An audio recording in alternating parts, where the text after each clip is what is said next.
Video, time-lapse replay. Let's go. Hey, hello. It is now Monday, January 12th, 2026. It's a whole new year. Before I start creating or working on something, I bring out my plants or whatever it is that I want to make my area feel nice and cozy and like make that environment that I'm going to be nice and relaxed in and be able to get into the zone for creating whatever it is I'm going to be working on. Sometimes all it is just having a blanket, some snacks, and I just get on the couch and start drawing. After I get nice and comfortable, I start with some warm-up sketches, and usually it's chibis that I start with because they're tiny and little bodies, and giant heads. So that's what I mostly start with, just like grab a reference off of probably Pinterest or whatever is floating around in my head is what I will probably start as a warm-up sketch. And sometimes I do get too into the warm-up sketch and I start doing so much, and before I know it, I am getting like frustrated with just that warm-up sketch because it's not turning out how I want. Sometimes I will snap out of it and remind myself this is just a warm-up sketch. We need to just sketch it out and then move on to the next thing that might end up being the one that we're gonna work on for the day. So here it is, the next sketch idea that I tried to work on. I don't know why I cannot speak.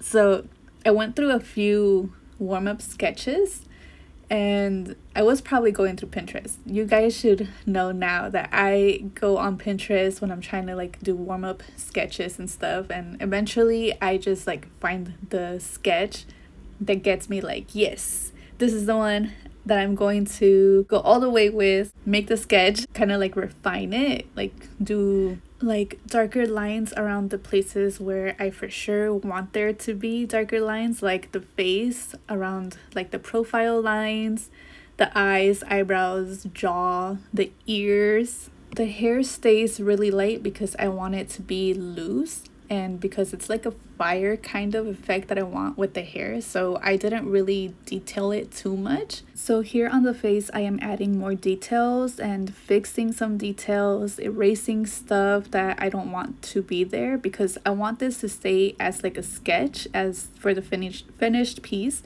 So I'm leaving like the sketchy parts and erasing the extra lines that should not be there, at least to my eyes. I don't want them to be there. Also, remember, I am not good with shading or like light sources and shadows, so I just add shadows wherever I feel like it would be better for the shape. So don't follow my example on that if you're trying to do it like proper light and shadow kind of effects. Maybe in the future I'll focus some time on learning proper shadows and stuff, but right now I just want to create and I just want to be messy with what I do. I probably use the oil paintbrush the most on this piece, but again, I experiment, I go through and I use different kind of paintbrushes that are available on Procreate. Sometimes the base layer will have like a fresco kind of brush and sometimes the watercolor or the acrylic, and then I will add like water splashes. I think that's what it's called. I went back to look, they're called flicks. The water one is called a water flicks, but I don't really use that one. I use the other one that's called flicks, and I think it's on the spray paint one. Okay, yeah, it is on the spray paint section of the art brushes, or not art brushes, the brushes available on Procreate. The other painting brushes that I use is the old brush and the dry brush because they add that effect of like paint getting pulled.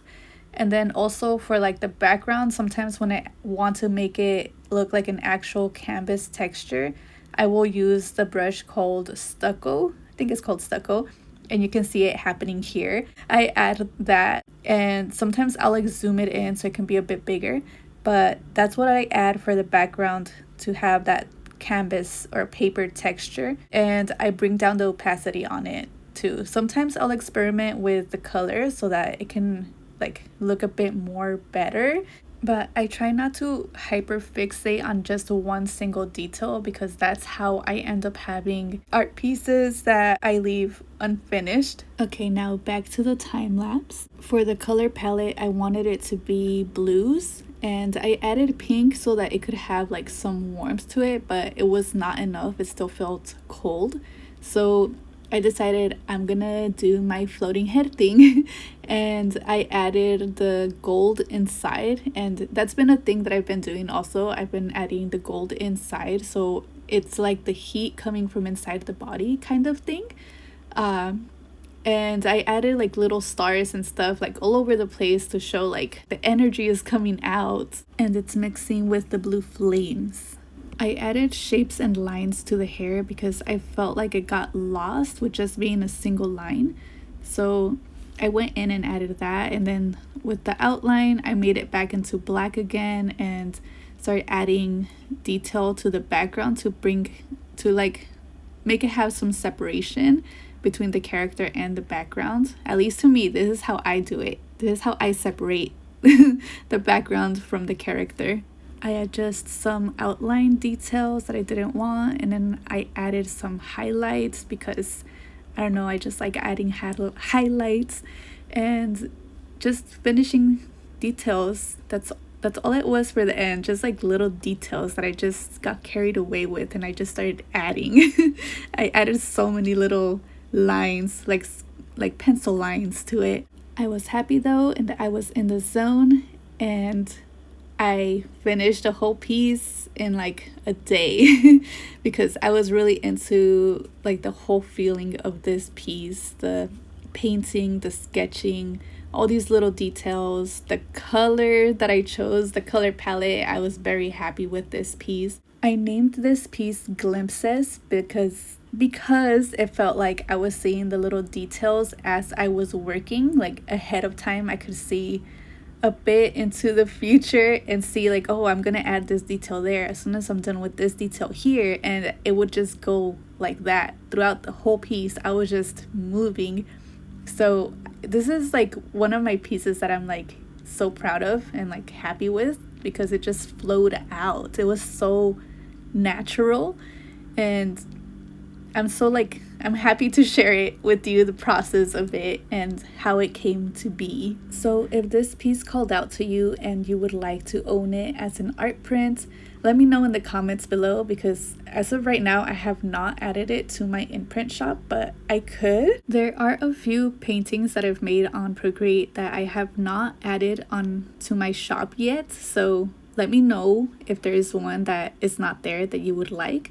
And if not, if you would just like to commission me to make you a completely original piece that no one has seen yet, you can commission me through my Ko-fi account. This is the only place I accept commissions right now. This is also the place where you can support me directly or help me reach a goal. Thank you so much for your support and for watching, and see you in the next one. Now, go drink some water. Get up slowly and stretch. Okay, that's it. Bye!